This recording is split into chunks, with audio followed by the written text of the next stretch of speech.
this is Miriam from Miriam the Librarian Reviews, and today we're going to be going over online resources, Libby by Overdrive. Just click on Libby. Once you do that, you'll be going to the Libby homepage.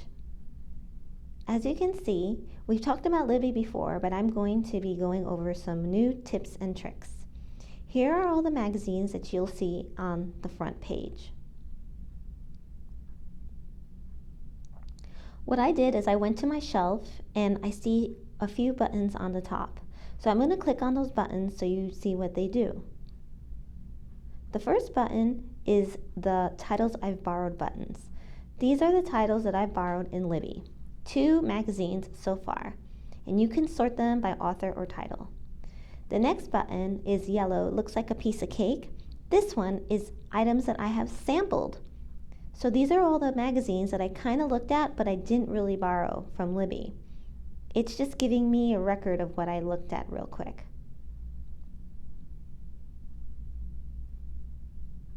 And then you could also click on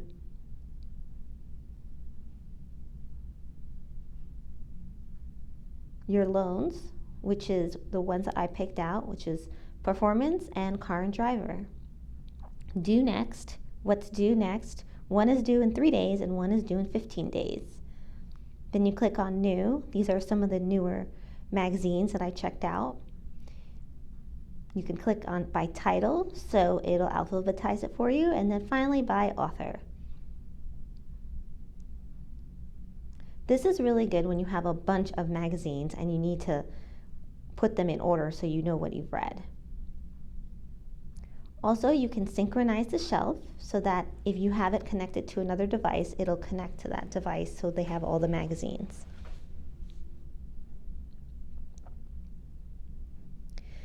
It also shows where I left off.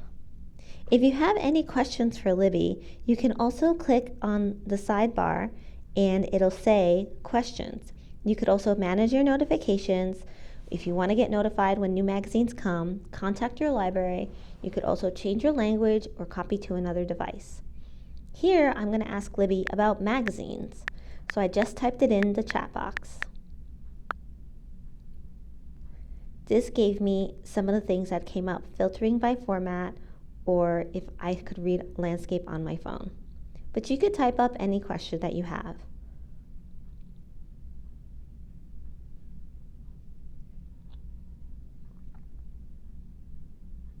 So next, I'm going to look at everything that I have on my Libby app. These are all the magazines that are available. As you can see, there's tons and tons of magazines. You could just scroll and scroll. But you could also sort them and put them in a certain order. If you click on Refine, you could click on Format, Subject, Audience. I clicked on Audience and I just want to pick the ones for kids. So I clicked Juvenile, and these are all the magazines for kids. You could also pick a preference. Let's say I wanted a magazine that's also a book format. So I would click on Books. Apply. There's no kid magazine in a book format, so I unclick it and I'll go back to any. And there they appear again.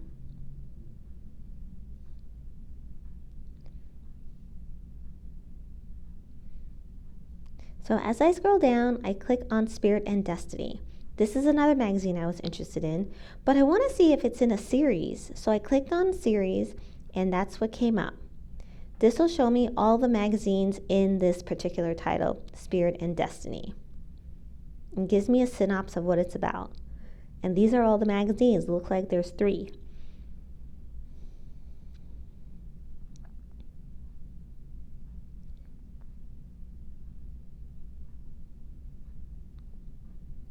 After that, I could look at other magazines as well. I just click the arrow to go back.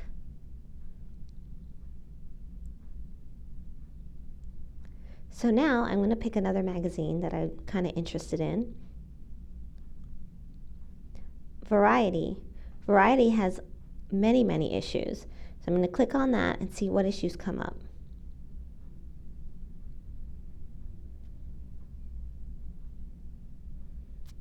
They come with a lot of subjects too. So I'm going to click on Women's and Lifestyle.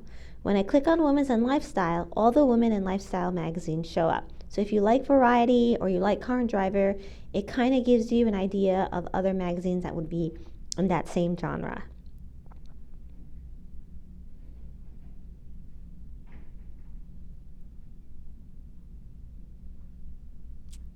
As I look through variety, I see another subject, movies, TVs, and music. So these are all the magazines that have to do with movies, TVs, and music. Again, you could refine them as you'd like.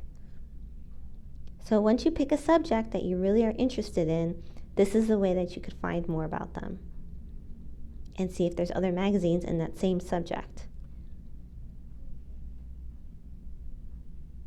Remember, all the magazines in Libby are available to borrow, but you don't have to borrow them right away. You could always sample them too.